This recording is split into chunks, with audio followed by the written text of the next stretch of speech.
वसुदेवसुतं देवं कंसचाणूरमर्दनं देवकी परमानन्दं कृष्णं वन्दे जगद्गुरुं कृष्णं वन्दे जगद्गुरुं कृष्णं वन्दे जगद्गुरुं।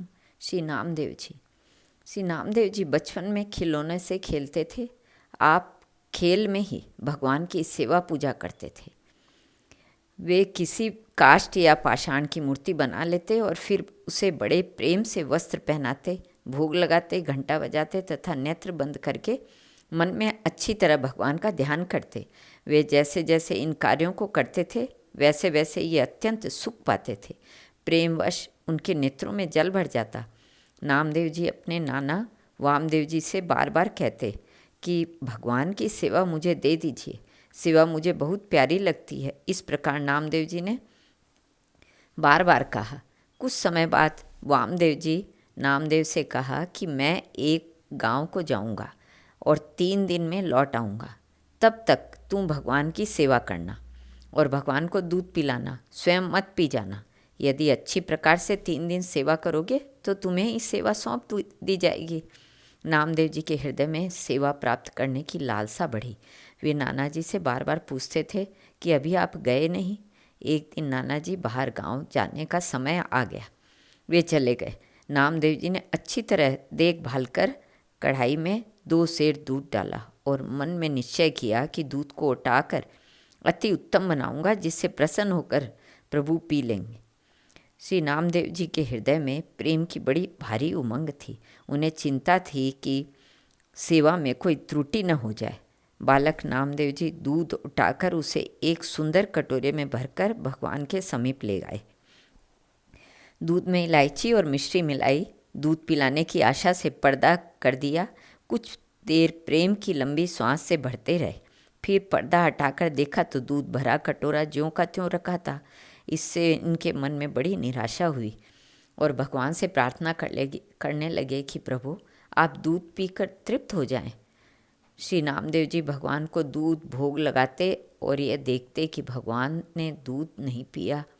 इस प्रकार 2 दिन बीत गए। स्वयं भी उन्होंने अन्न जल आदि कुछ भी ग्रहण नहीं किया और इस बात को अपने मन में ही छिपा कर रखा। माता जी को भी नहीं बतलाया कि भूखे प्यास से ही रात को सो गए, पर चिंता के कारण निद्रा नहीं आई। तीसरे दिन का सवेरा हुआ। फिर उसी प्रकार सावधानी से दूध को उठाया, इलायची मिश्री मिलाई और आज प्रभु अवश्य ही दूध पी लेंगे। इस भाव से मन को मजबूत करके भगवान के सामने दूध रखा और कहा, प्रभु नाना जी दूध पिलाने को कह गए थे, आप दूध को पीजिए ना, तभी मैं प्रसन्न होऊंगा। इतने पर भी जब भगवान ने दूध नहीं पिया तब श्री नामदेव जी बोले, मैं बारंबार आपसे दूध की विनती करता हूँ परंतु आप दूध नहीं पीते हैं। कल प्रातःकाल नाना जी आ जाएंगे और वे हम पर रुष्ट होंगे, फिर कभी सेवा मुझे नहीं देंगे, इसलिए ऐसी जीने से तो मरना ही अच्छा है। ऐसा कहकर छुरी निकाली और भगवान को दिखाकर अपना गला काटने के लिए गले पर छुरी चलाना ही चाहते थे कि भगवान ने हाथ पकड़ लिया और कहा कि अरे ऐसा मत कर, मैं अभी दूध पीता हूँ। यह कहकर भगवान दूध पीने लगे। श्री नामदेव जी ने देखा कि ये तो सब दूध पी जाएंगे, तब बोले कि थोड़ा सा प्रसाद मेरे लिए भी रहने देना, क्योंकि नाना जी के भोग लगाने पर मैं सदा दूध प्रसाद पीता था। चौथे दिन वामदेव जी गांव से लौट आए और नामदेव जी से अच्छी प्रकार सेवा की या नहीं यह पूछा तो उन्होंने अत्यंत प्रेम रंग में भरकर दुग्धपान की लीला का सारा वर्णन किया। यह सुनकर वामदेव जी ने कहा कि मेरे सामने फिर पिलाओ, तब हम जाने। तब श्री नामदेव जी ने उसी प्रकार दूध तैयार करके भगवान के सामने रखा, पर भगवान ने नहीं पिया। तब अड़ गए। उसी प्रकार फिर छुरी निकाल ली और गला काटने को तैयार हो गए कि कल पीकर आज नाना जी के सामने मुझे झूठा बनाना चाहते हो, आपको दूध पीना ही पड़ेगा। बालक के प्रेम हट से प्रसन्न होकर भगवान ने वामदेव जी के देखते देखते दूध पिया और प्रसाद नामदेव को पिलाया। वामदेव जी ने सोचा कि मैंने जीवन भर सेवा की पर दर्शन नहीं हुए, आज बालक के प्रभाव से दर्शन हुए। इस प्रसंग के द्वारा भगवान ने यह दिखला दिया कि मैं भक्त के वश में होकर उनके प्रेम के कारण अर्पित भोग को ग्रहण करता हूँ। वहाँ एक बार मुसलमानों के राजा सिकंदर लोदी ने श्री नामदेव जी को बुलवाकर कहा कि आप साहब से मिलें, उनका दर्शन करते रहते हैं, ऐसा मैंने सुना है, तो हमें भी साहब से मिला दीजिए और कुछ विचित्र चमत्कार दिखलाइए। श्री नामदेव जी ने कहा कि यदि हमारे कोई शक्ति या चमत्कार होता तो फिर खाने के लिए दिन भर धंधा ही क्यों करते। किसी प्रकार दिन भर धंधा करने से जो भी कुछ मिल जाता है उसे संतों के साथ बांटकर खाता हूँ। उन्हीं संतों की सेवा के प्रताप से लोग मुझे भक्त कहते हैं और दूर दूर तक मेरा नाम फैल गया है। तभी आपने भी हमें यहाँ अपने दरबार में बुलाया है। यह सुनकर बादशाह ने कहा, आप इस भरी हुई गाय को जीवित कर दीजिए और अपने घर को जाइए, नहीं तो कारागार में रहना पड़ेगा, क्योंकि तुम झूठे भगत बनकर लोगों को ठगते हो। तब आपने सहज स्वभाव से एक प्रार्थना का पद गाकर गाय को जीवित कर दिया और प्रभु कृपा का अनुभव करके सुखी हुए। यह देखकर बादशाह अति प्रसन्न हुआ और श्री नामदेव जी के चरणों में पड़ गया।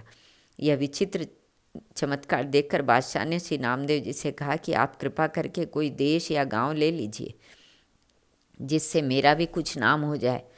आपने उत्तर दिया कि हमें कुछ भी नहीं चाहिए। फिर बादशाह ने एक मणिजटित सैया आपको दी। श्री नामदेव जी ने उसे अपने सिर पर रखकर चलने लगे। तब उसने कहा कि 10-20 आदमी मैं आपके साथ भेजता हूँ, वे उस पलंग को ले जाएंगे और आपके निवास स्थान तक पहुँचा देंगे। आपने बिल्कुल मना कर दिया और कहा कि यह भगवान के शयन पलंग है, मैं उसका सेवक हूँ, अतः मुझे ही अपने सिर पर रख कर ले जाना चाहिए। फिर भी बादशाह ने कुछ रक्षक भेजे। आगे आपने विचार किया कि यह मूल्यवान वस्तु इससे अनेक संकट आ सकते हैं, भजन में बाधा हो सकती है। इस कारण मार्ग में श्री यमुना नदी के अथाह जल में उस पलंग को डाल दिया। राजा को इसकी सूचना मिली तो वह चौंक कर आश्चर्य में पड़ गया। सिपाहियों से कहा, उसे शीघ्र बुला कर लाओ। श्री नामदेव जी फिर आए और बोले कि अब क्यों बुलाया। तब बादशाह ने कहा कि जो पलंग मैंने आपको दिया था, जरा उसे यहाँ लाकर कारीगरों को दिखा दीजिए, उसी प्रकार का नया पलंग बनवाना है। श्री नामदेव जी बादशाह को लेकर नदी पर आए और जल में प्रवेश करके अनेक पलंग वैसे ही उससे भी मूल्यवान निकाल कर डाल दिए और बादशाह से बोले, आप अपना पलंग पहचान लो। यह देखकर उसकी सुध-बुध जाती रही। श्री नामदेव जी की करामात देखकर बादशाह भयवश उनके चरणों पर आ गिरा और प्रार्थना करने लगा कि मुझे ईश्वर के दंड से बचा लीजिए। श्री नामदेव जी ने कहा, यदि क्षमा चाहते हो तो एक बात करो, पुनः इस प्रकार की कभी किसी साधु को दुख मत देना। इसे बादशाह ने स्वीकार कर लिया। फिर उन्होंने कहा कि फिर अब कभी मुझे मत बुलाना। ऐसा कहकर श्री नामदेव जी वहाँ से चल दिए। उनकी इच्छा हुई कि पहले पुंडरीनाथ जी के मंदिर में चलूँ। पंडरीनाथ जी के प्रभु के नाम गुण कीर्तन का नित्य नेम पूरा कर लूँ। मंदिर पर गए तो द्वार पर बहुत भीड़ भाड़ दिखाई पड़ी। जूतों की चोरी की शंका से शायद मन एकाग्र न हो, इसलिए कपड़े में लपेटकर जूतों को कमर में बांध लिया। हाथों से भीड़ को हटाकर भीतर गए। दर्शन करके पदगान आरंभ करना ही चाहते थे कि किसी ने जूतों को देख लिया और रुष्ट होकर 5-7 चोटें लगाई। फिर धक्का देकर मंदिर से बाहर निकाल दिया। परंतु श्री नामदेव जी के मन में पंडों के इस व्यवहार से थोड़ा भी क्रोध नहीं आया। अब श्री नामदेव जी मंदिर के पिछवाड़े जाकर बैठ गए और भगवान से कहने लगे कि प्रभु, आपने ये बहुत ही अच्छा किया जो मुझ में मार लगाई, मेरे अपराध का दंड तुरंत ही दे दिया। अब नित्य नियम के अनुसार पद गाता हूँ, सुनो। यह कहकर नामदेव जी पद गाने लगे, जिसे सुनते ही भगवान का हृदय करुणा से भर गया। भक्त को विरह व्यथित एवं दीन देखकर प्रभु व्याकुल हो गए।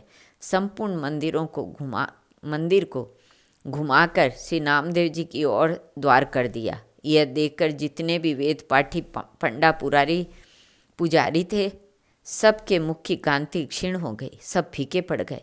जैसे पानी उतरने से मोती फीका हो जाता है, अब उनके हृदय में श्री नामदेव जी के प्रति बड़ी भारी श्रद्धा भक्ति उत्पन्न हो गई।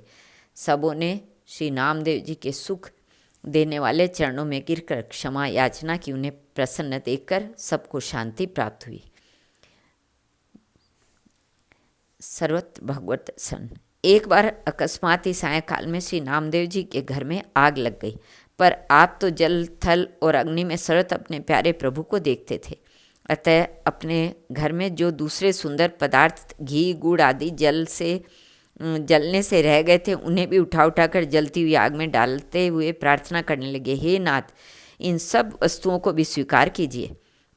भक्त की ऐसी सुंदर भावना देखकर भगवान ने प्रकट होकर दर्शन दिया और हंसकर बोले कि अत्यंत कोमल मुझ श्याम सुंदर को तीक्ष्ण असहाय अग्नि की ज्वाला में भी देखते हो। श्री नामदेव जी ने कहा, प्रभु, यह आपका भवन है, आपके अतिरिक्त दूसरा कौन यहाँ आ सकता है। यह सुनकर प्रसन्न होकर प्रभु अंतर्ध्यान हो गए और अग्नि शीतल हो गई।